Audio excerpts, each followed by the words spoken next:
So what we do every Monday is we try and put women who are doing amazing works in the spotlight and also get to know them, what they have been up to, what they have done, what it took them to get to where they are and achieve all the successes they have achieved. And this morning, I've got a very special person here in the studio. We'll be talking to her in a bit, but please do check this. When I come back, it's Women in Business.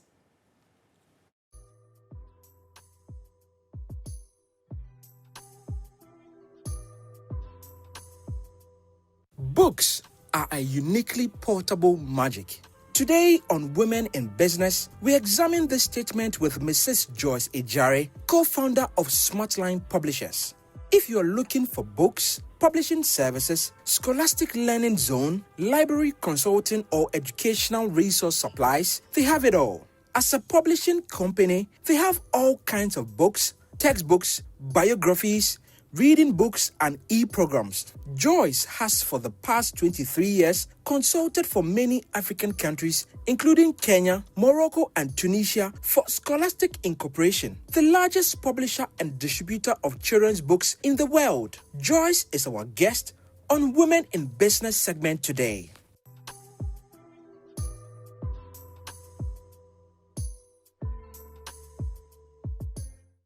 And now you know my guest in the studio, Mrs. Joyce Agyare, is here with me. Good morning, Mom. How are you doing? Good morning. I'm very well, thank you. Great. And I'm happy to be here. Thanks for having me. Oh, man, it's always a good time, right? Especially when we're talking about books.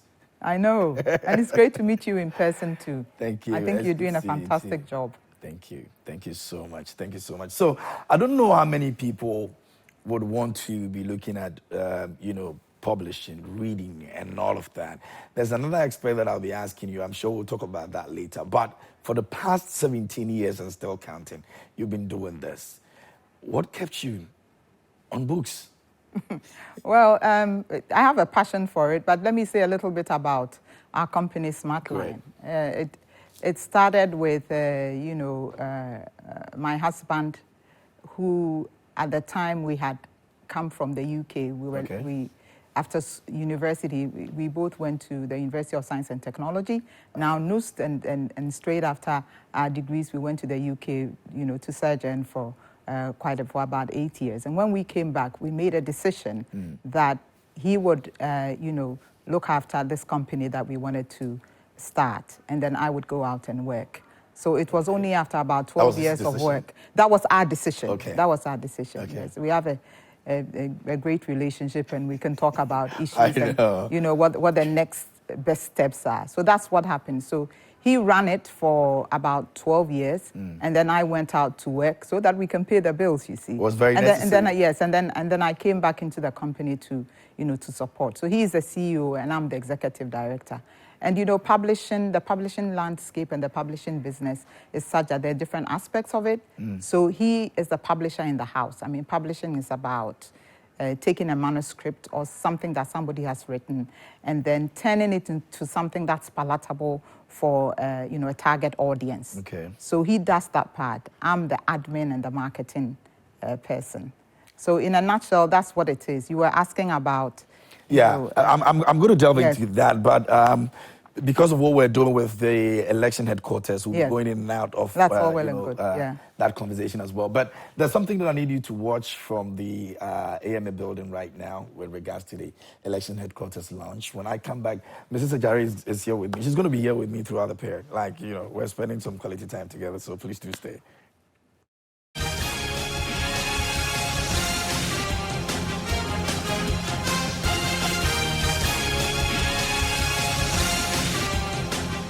Formal workers who also have their offices here at the Central Business District. They've also joined us. We'll be having a conversation. And just as my colleague Abena said, we're doing this together. Let me start with you. What's your name, sir? My name is Theophilus Amwa. Theophilus, what would inform your decision or what would influence your decision to vote in the December elections? Okay, so thank you very much. For me, growing up as a youth in Ghana, so far the successive government and then the former government haven't met my expectations yet. Honestly, when you take issues of sanitation, that's my background. Let me start from there. when you take issues of sanitation, you come to the central of Ghana, which is Accra. As at 9 a.m., you see traffic, thinking that maybe there's a truck which is being causing the traffic. But you realize that you go and then there are huge sums of waste left. It can be 2 days, 3 days, and then this waste is causing traffic. Meanwhile, the government has contracted people, institutions to be dealing with sanitations in Accra. And then they neglect it. The government too, or the various stakeholders who are responsible to be checking all those things do not give an ear to it. So you see that we have sanitation issue. When you take the Odona and then also other areas in Accra, you realize that we have issues almost every now and then. We have issues of malaria, cholera, and other diseases which are killing the ordinary Ghanaian because we don't have money to go to the better health facilities. So therefore, we leave our sanitation abysmal, just like that. That is one. And then also when it comes to the unemployment rate, which is very high in the country, we say that the youth, the politicians have made it in a way that our mothers and then our uncles and then our fathers think that we the youth, we are very lazy, and then also we want quick way to make money. Let me take for example this fraud and then scamming that the youth, most of the youth are now doing. If you think about if you have in an encounter with one or two of them, you realize that it is not just about sitting down, going to a malam to get something to do one or two things. Even some of them do not go to these malams. They sit back, they sit behind their computers, do in-depth reasoning. In there, sometimes they have to do hacking and all those things. Even convincing somebody to send you money is not an easy task, which is an intellectual property that I think that if the youth is given an opportunity to work so hard, they will do and then do best. But there are no opportunities. You go to our various universities, and then most of them now it's like the school is for fun. So you go to school, we do all sort of things, you complete, and then there's nothing for you to do. You are just left like that. Meanwhile, you've learned so much in you. There's so much in you that has to come out. But you need one or two things. You need a leader who would give you that opportunity to exhibit your intellectual property. But you realize that most of our leaders, they are not so much concerned about the next generation. They are concerned about now and then themselves. And then also, what Ghanaians do we expect? Ghanaians do not expect so much. When you take the Abraham Maslow story, for example, we need basic needs, good health, shelter, food, transportation, telecom. That is what we need. So why don't our leaders provide these basic needs for Ghanaians to ease things? But what do? They do not, they just leave us like that. Then you just have to find your way as a young person in Ghana to be what? To be successful. So for me, I think that there is more to just this election. All of us should be inclusive, from the youth to the elderly. We should be inclusive and then work so hard to make so that the effort of our great-grandfathers wouldn't be in vain. Because look, even as I'm here, I want to even travel. Why should I travel? Of course. So definitely those are the issues that will inform your vote come December. Let me pick your thoughts. What's your name? Joseph Oforward. Joseph, what will influence your vote come December? Okay, greetings to your viewers. I'm expecting the government to do more infrastructure on the education system, because there are so much complaints about the education. And also, I'll talk about job. They should also create jobs for the youth so that the unemployed should be less. Thank you. So you heard there, Joseph. He says that he wants more educational infrastructure. Definitely, there are a lot more people who think that there's a lot that needs to be done before they will be convinced to vote for any party that puts itself for elections. We are still here at the Central Business District. My colleague Abena is standing by, who will also be interacting with a few of them. All right, so that's what's happening at the AMA building. It's the official launch of our elections headquarters. You know, this is your place for elections. Elections 2024, we say we are ready. And yes, we're also ready here in the studio. We've been having a lot of things, going on behind the scenes right here in the studio as well. But, of course, my guest for Women in Business is still seated with me here. Mrs. Agyare is here. Let's talk, before we went on that one, let's talk about why you loved to do these books things like you're doing right now. What got you into it? You're passionate about reading, or it's just something you love, or you just love to see books published? Well, yes, I'm definitely passionate about reading. And the reason is that I think it's important for any country to have high literacy levels, because it has a whole lot to do with development. My passion started, shortly after I actually studied science. I did a biology degree at NUST, and then I went to the UK, and, the first job I got was associated with books, working for Westminster City Council in London, and that's how I got into all this to begin with. I mean, that passion was beginning to grow there.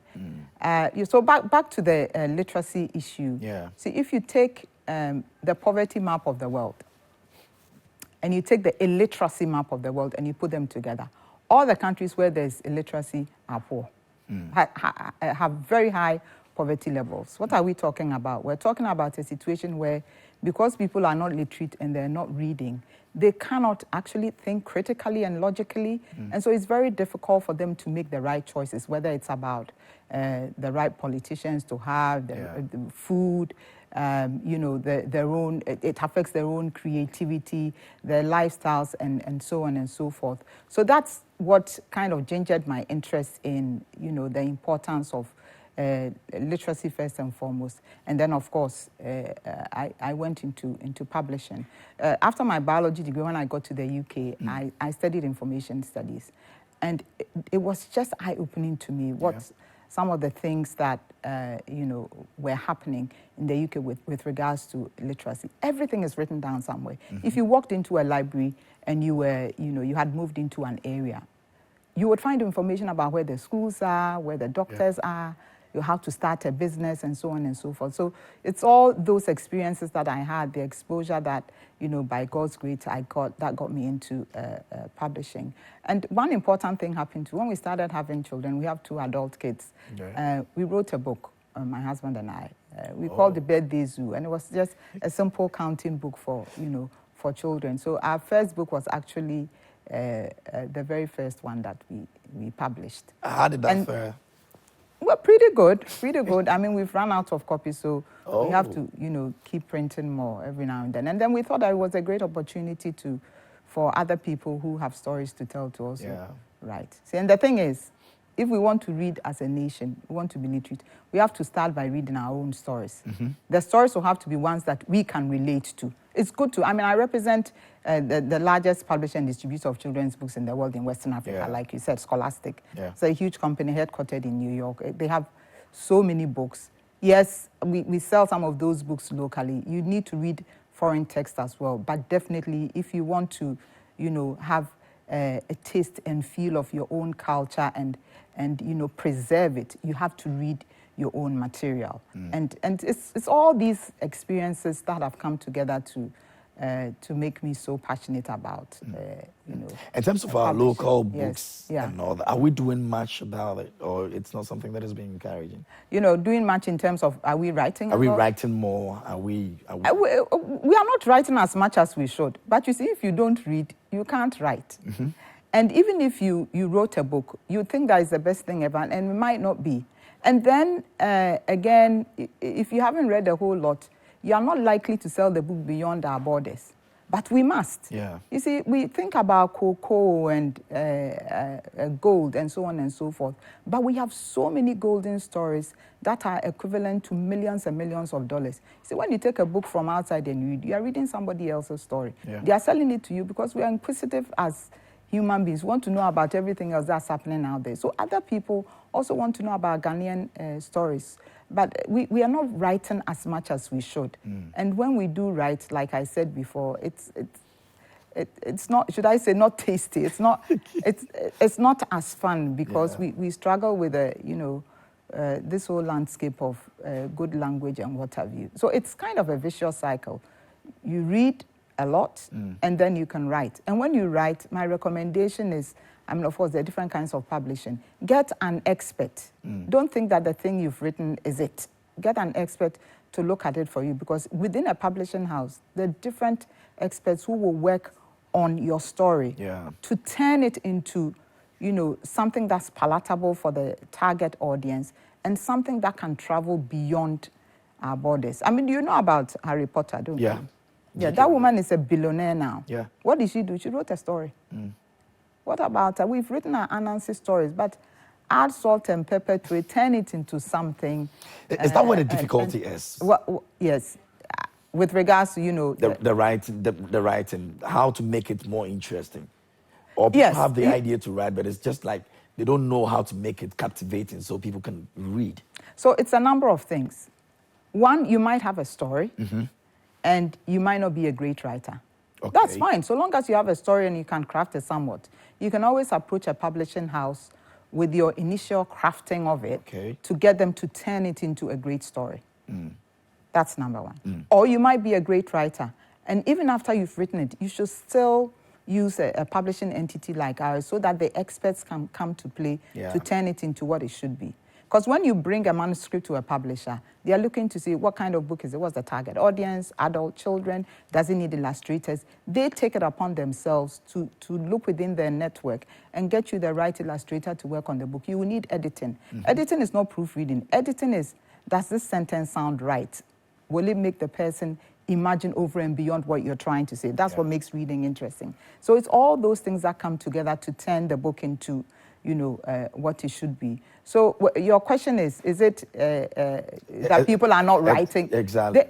They are not writing enough, and when they do, they think it's good enough. For some people, when you touch their work, it's like... That's another show. It's a no-no. So it's a matter of, trusting a good publisher and working with them to turn it into something wonderful. But that aside, we would go into reading as well, because after you've done it, people should read. There are so many reasons why Ghanaians don't read.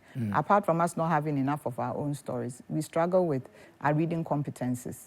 Out there, there are programs to test how well you and I read. Yeah. Because you can read technically, but not with understanding. Yeah. So once all those things have been done in school for you, you can be targeted with the right kind of books to read. And, with that, you read a lot of local books and some foreign texts as well, and then it's a go. Is there a particular place you can put this blame on? And it's because you're into publishing, so I want to know, is it that our education system is not giving us enough for people to, be able to read or even develop the interest in reading? Or it's just that naturally, this part of the world is just positioned in a way that it makes it difficult for anybody to, consistently be reading? About the educational system, I don't think that, yes, there are issues with our educational system, but then there are issues with our attitudes as well. Yes. And I'll work on this question on two fronts. In terms of the educational system, if you know anything about schools generally, both public and private, you might find that schools don't have great libraries. So where are public libraries? There aren't, a lot of them. I know that the Ghana Library Authority is trying their very best, to get books in the hands of kids. But typically, is there a library in this area? No. Exactly. Yeah. There should be a public library where people are exposed to books. Are there libraries in the schools? That's the other thing. You need, because the level of exposure to books is one of the things that will get children to read. And then also there's a focus on textbooks, required text, because they have to study and then go past exams. But I always say that at the end of the day, whether it's JHS or the WASI or university, that will finish. You and I are not in school. We are doing lifelong learning, right? So it's those reading skills that you acquire in school that will take you over and beyond what you learned. So it's very important for our educational system to respect the whole publishing industry and then libraries as well. Because publishing is actually about content development. It's anything and everything. This thing we're doing here right now, published. After we're done with this program, what if a book is produced about what we just did? And then it's sitting in libraries, right? Or it's on the streets or somewhere in a bookstore for kids to read. When that happens, we've added value to what we did here. That's publishing. So it didn't end with a 30-minute interview with me. It ended with a story in the hands of a child who never thought that there was something called publishing as an industry. So that's what it is. So our educational system should respect reading and the importance of books and libraries. Just general access to, whether it's in church or wherever, it's just important for people to read. That's number one. And then number two is it's parents. I mean, there are times when you go to a book fair and a parent would approach your stand and they're like, my kid has got all these books already. They've got so many books. So what is happening there is that they haven't drilled down to the details to figure out whether there are some other books that the kids are likely to want to read. They think they've bought enough. They have enough. They have enough. But it's a continuous thing. In fact, what should happen is if you're a middle-class family and your child reads a book, you really should pass it on for somebody else who hasn't got the opportunity to read it. And then you keep buying more because the Nikes, the shoes they wear are expensive, the bags they wear are expensive. And, we have to strategize. The people who are in our small towns and villages too will buy funeral cloth. They don't have, any inkling to go buy a book. So it's a national conversation that I think we should have. So the educational system definitely, the focus on a lot of textbook learning and then also, the general Ghanaian attitude. But basically, people just are not aware of the fact that when we are feeding ourselves, with Hausa cocoa or what have you, in the same vein, we should feed our brains because it's your brain that will enable you to package the Hausa cocoa better than the way we've always sold it. And all this dovetails into creativity. And I think it's one of the reasons why we struggle so much to solve our problems. The simplest of problems get very, very difficult for us to solve, even in applying technology. And it goes all the way back to reading and our critical and analytical thinking skills. So publishing as an industry is crucial for our national development. In fact, it's crucial for your station. You should be publishing a book on the history of Joy FM.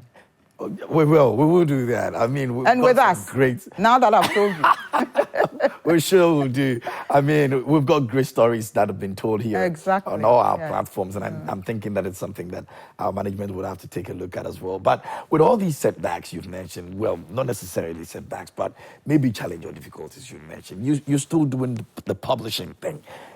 What is keeping you going in terms of the decision to still publish books? Because I don't know how much you make from this.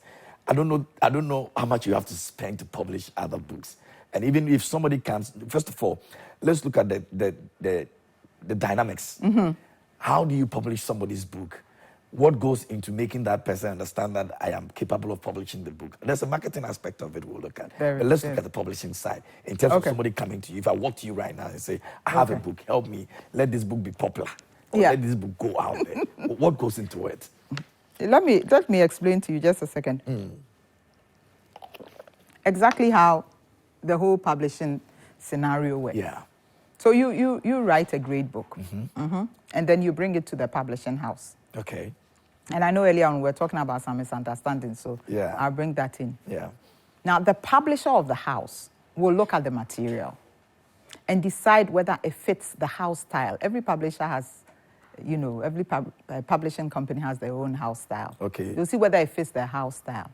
If it does, they will take that manuscript off you, and after so many conversations, get an illustrator if it needs some drawings, and then get an editor and a graphic designer who are all within the publishing house to work on your book. So you bring a manuscript, and what you see is a book. And you don't have to pay anything if the publisher has agreed to publish you. So that way, what we're doing is just taking your creative work and turning it into something that is palatable and making it work for the target audience. So that becomes the publisher's cost. That is all the publisher's cost. That is traditional publishing. That's all for the publisher to pay for. They take care of everything. So all you do is the manuscript, and then you see a book. Of course, there are agreements on, how long it will take the publishing house to finish the work and all. So that's that one. And then there's something called hybrid publishing. Okay. Hybrid publishing is where you go to a publishing house and you ask for what we call publishing services. It means I have my money. I want this for a particular purpose. Maybe it's a family book or something about, your dad or your mom, their story. And so it could be anything that you might, or a novel even. But you want it out real fast. You have all your money. So you go to the publisher and you say, I need publishing services. They will use their in-house experts to turn your manuscript into a book. And you take it away. And that's the hybrid. That's the hybrid. And then there's self-publishing. Self-publishing is where you write your book and you say, well, I'm wonderful. I think I'm good. You talk to a few people that you think are experts in the area. You do the editing and everything. And then you go to a printer to print the book for you. It's yours. So people can publish if they want. The only thing with self-publishing is that, are you talking to the experts? Do you know how to buy print? How to buy print means, do you know how to negotiate with a printer to get the book at the right cost for you? And there are different scenarios to it. All these are, business decisions that are taken by the publisher. So those are the three different types. And we were talking earlier about how people feel like publishers take all their money. Yeah. It's simply because if you go to a publisher, you are not coming up with any money at all. They are taking your entire cost on board, and they will give you a percentage, which is called a royalty. Okay. But because you did negotiate, or it's you can negotiate it. The publisher you can negotiate it. Giving you. You can negotiate it, but you have to remember that once the publisher does it, now they have to go and buy print, which is expensive because they have to pay a printer to print your books for you, and then they have to distribute it and market it. That marketing and distribution, it's a lot. In fact, you can't sell published work unless you do a lot of work with the marketing aspect. Because you finish it and then what?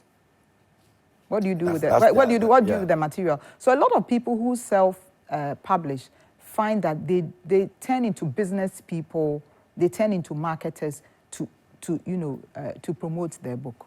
So if you want to self-publish, that's fine too, but get the right experts in, because we want Ghana to flourish through the publishing industry, and then make sure that your marketing is on point. So those are the three different areas. Why are we still in it? Does it make money? It can't make money. Every kid who is in school needs a book. That book was done by a publisher. Every single child in Ghana. So we publish textbooks as well. We do stories. We've done some great works. I mean, I can mention a few, Samuel Kudjeto's biography. We did that. VCREC Crab, a great lawyer. We did that too. There are so many others that, don't even come to mind right now. We have children's books that we've published. There's one called the Ayuda series. It's by a lady a Ghanaian who lives in the UK, who's also, from the UK as well. It's the fifth best-selling children's books on Amazon right now. And it was published by us. Wow. Yeah, so publishing is a great industry to go into, but I think you should be passionate about it and know what you're doing with it. Yeah, and you should be persistent. Yeah. We were talking about women in business. You can't do well in business unless you have some resilience and you are persistent. And it's a creativity arena. You should be highly creative to want to get into to publishing, because you have to turn something that's just a manuscript into some other thing that people would want to read and love it.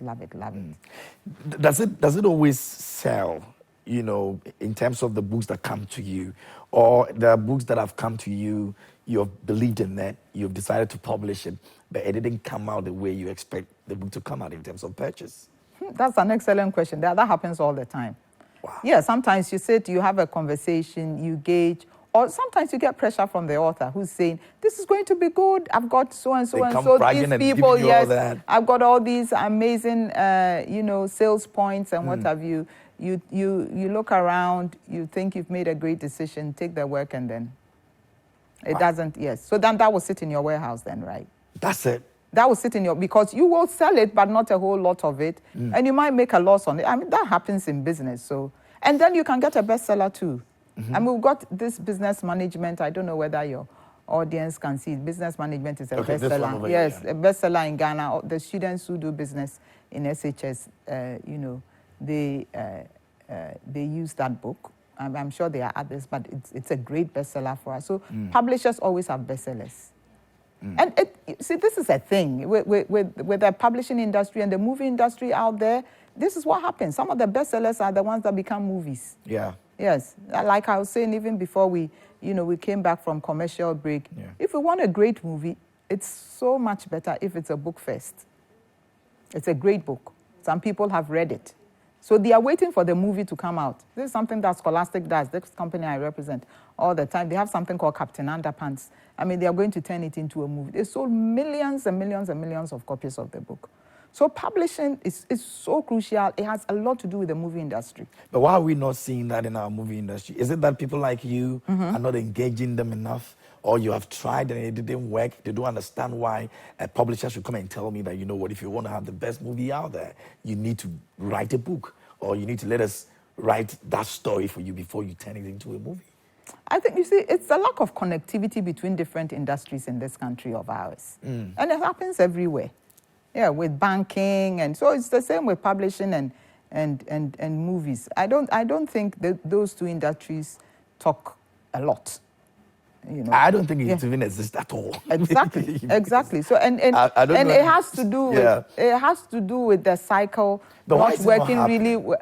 Well, because we don't read, you see, and if people are not reading, then where are the bestsellers going to emerge so that a movie director will take something like that on and turn it into a movie. But we would do better movies if we had bestsellers. One, if you wrote a book and you took it to a reputable publisher to turn it into a bestseller. Yeah. And a lot of people have read it. And we use a lot of marketing to say, hey, look, the movie is going to come out. We do this for like 6 months to a year.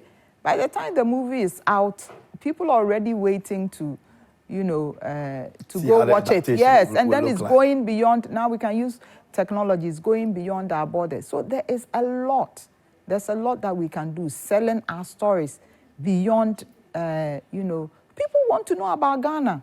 Look at how they come for the, when the African Americans come. Yeah, December and GH. Exactly. Is always...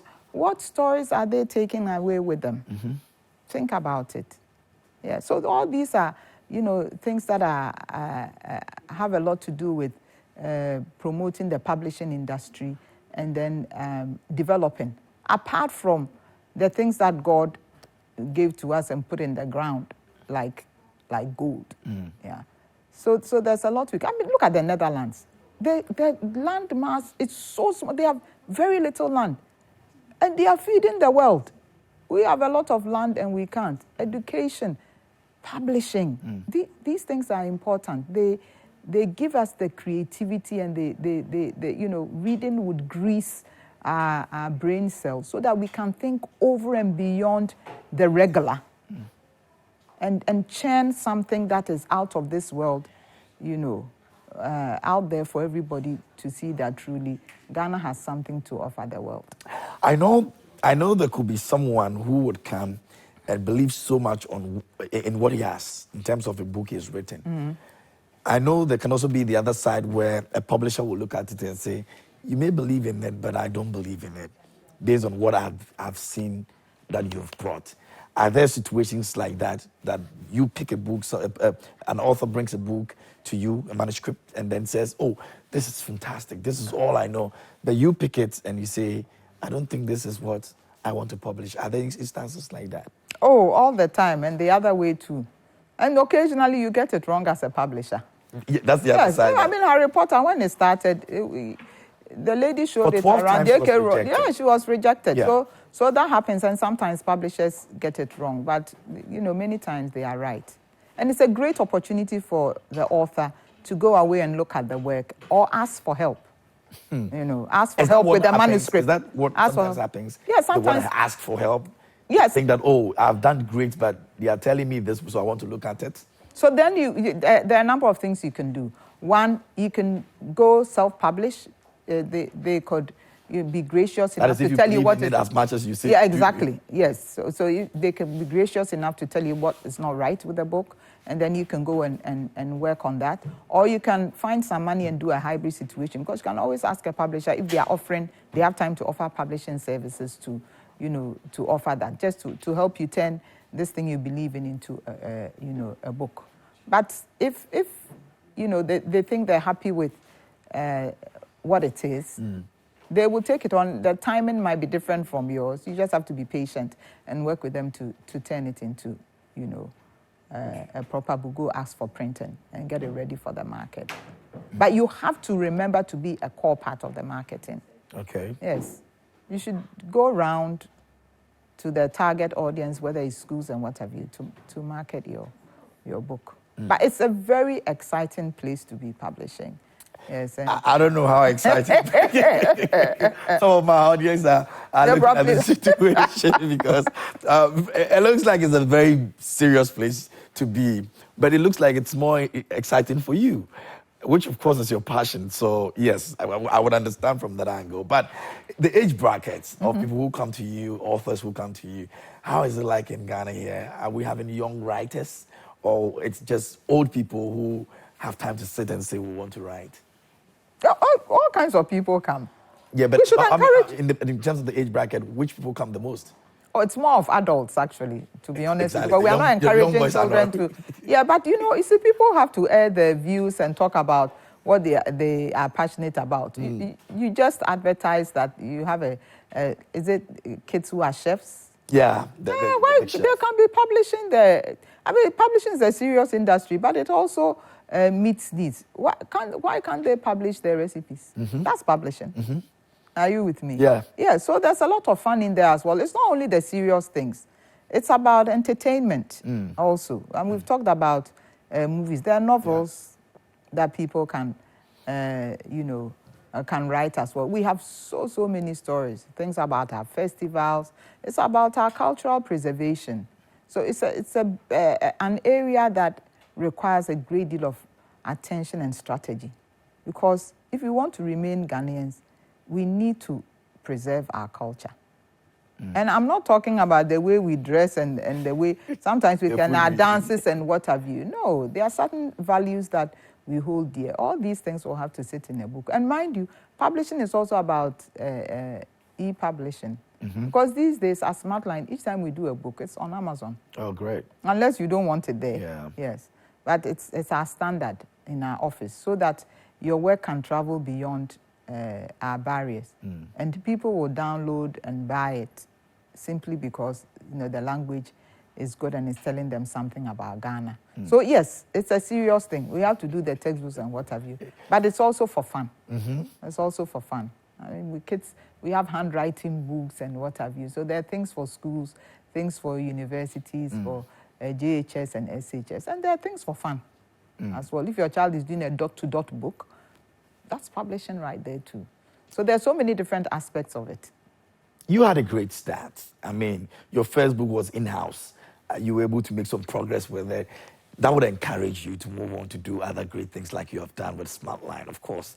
But if there's a young woman out there watching right now and want to be in that situation and is thinking her situation worked for her, what if it doesn't work for me?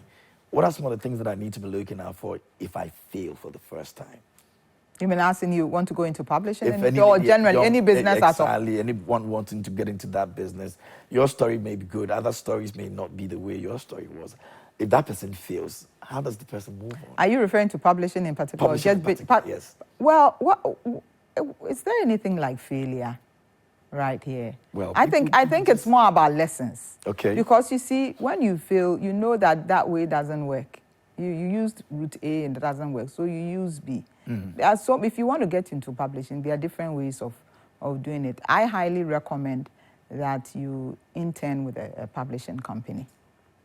because you will understand better what goes on. It's like someone who wants to go do medicine. You've never interned at a hospital. You don't even know what you're talking about because there's a lot that goes on inside the office. So do an internship, have a feel of the business and what it is like, and you can begin to look. If you don't write yourself, and you might not be a writer, you can begin to use your own network to see if you can get some manuscripts.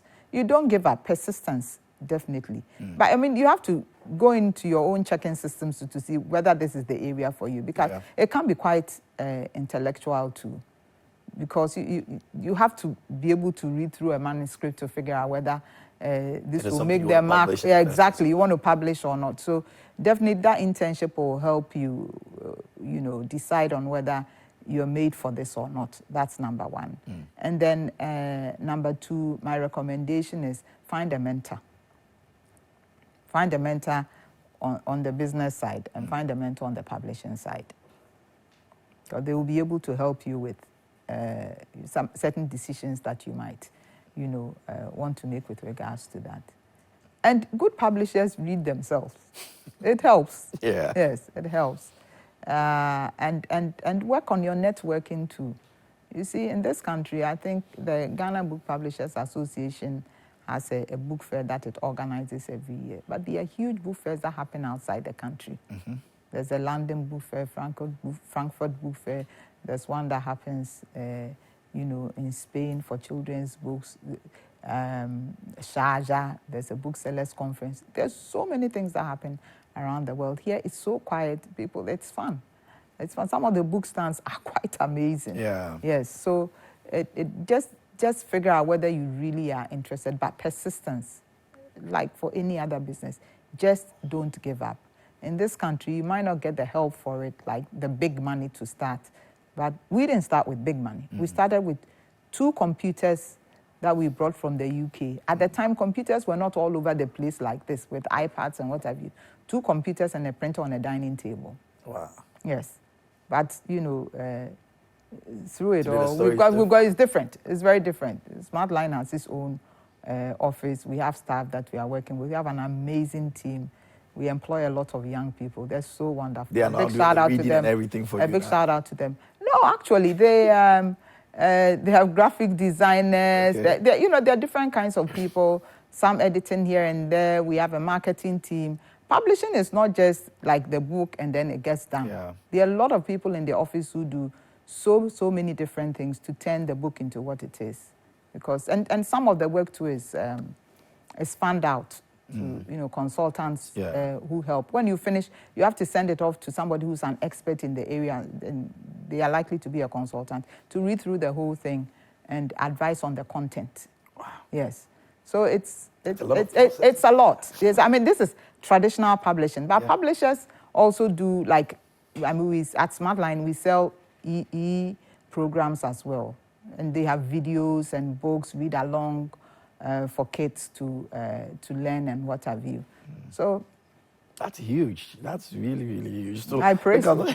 No, it is. Look at all the processes that we get to, you know, find books like these out there, you know, but we're not even be looking at that aspect of it. The good thing is that you have a book, you have in hand, you're reading, and that's just what it is. But look at what, you know, processes it makes these books, amazing books that they always have. You have a very beautiful story. I love the fact that this is something you're passionate about and you're doing it and you're continuing to do it. In the next 5 years, what are we looking at? We're going to be everywhere in the country, or we're still going to do the process small. Big. I like that. Big. But we're just here in Accra only, right? No, Smartline. No. The books, you can be stationed in one place, but books have legs. They travel. Absolutely. Yes, books have. We have vendors all over. I mean, this business studies book goes all over the country to different schools. We service the north. So many. That's the marketing aspect. Great. You see, all the work is done in Accra, but then the book will find its way all over the world. And when it's on the internet, only God knows where else it's going. I mean, recently we did some books on fashion design, graphic design, and so on. And all those on communication, all these things need how to do your research and things like that. So yes, the books travel. Next 5 years, bigger and better. I know. Bigger and better, yes. And into other areas, because the traditional publishing is winding down. Content is the name of the new game. That's the major issue. It's the name of the new game. And content can be anything. We are producing content here now. Yeah. Right? So content can be anything. So that's what it's exciting because we're getting into so many new areas and everything now. Everything yes. Interesting. I've had a good time. I mean, I've learned a lot as well. Publishing is a big deal from where I sit right now and what I've heard so far. And we want to wish you well. We want to say congratulations to you all and your team and all that you've been able to do over the years. And we're hoping that in the next 5 years, like we said, we're going to be big, and we're going to go. And any other thing you want to say to, the team, everybody, for all the works they've done over the years? Yeah, a big shout out to, I'm a member of the Executive Women Network, where a women empowerment group. And she's a big woman. If you say so. Oh, you are. If you say so. So I serve on the board there on the executive committee. We run UWN. So they're amazing sisters. And I'm talking about networking here. Yeah. I also have some girlfriends. We call ourselves Girlfriends in God, the Geeks. Yes. Fantastic group of women too. We meet and pray when we have a platform, and when we share pretty much, and we do a lot of this online. We all met for the most part at Tech. Most of the members were members of Abundant Life. It was a Christian ministry that was on campus at the time, and also I went to St. Louis Secondary School. No, I was born in Kumasi. Went to St. Louis Secondary School. Yes, so a big shout out to my Slopsa sisters. That's the name of the association. We do some amazing things together as well. And to staff at Smartline, wonderful people. We really enjoy each other. We always say we see each other more than we see our family, so we had better like each other. but for young women out there who want to run their own businesses, look for great partnerships, don't give up. Persistence is the name of the game. If you love it, go out there and do it. Intern, find some mentors. Find different mentors for your different areas. Mentors for relationships, mentors for publishing, if that's what you want to do, and so on and so forth. And the largest room in the world is the room for improvement. All right, so go ahead, improve, and be the best you can ever be. Mrs. Joyce Agyare, thank you so much for making time for us and sharing this with us. We really appreciate it. And we hope that in the next 5 years and 10 years, things get better and bigger and bigger. And we'll be here telling this story again on a different level. Thank you so much for making time for us. Amen to that. Thank you for having me. Always. And that's our woman in business today here on the show. Mrs. Joyce Agyare spent time with us and told us a lot of things. I'm sure you've learned one or two from it, and you're going to implement them. Passionate about whatever you're doing, and, get yourself going, you'll be fine. We're going to be going to Kumasi, where she actually, schooled, lived, and moved to the UK and came back and all of that. But we are having our, launch, our official launch of what we call the elections headquarters. It's the best thing that would ever happen in this year's elections, because we are very credible, and we believe that you will be tuning in, you'll be listening to all the analysis that we'll be doing elections 2024. So let's switch to Kumasi. We'll come back to Accra, and we'll be going that way. So do stay with us.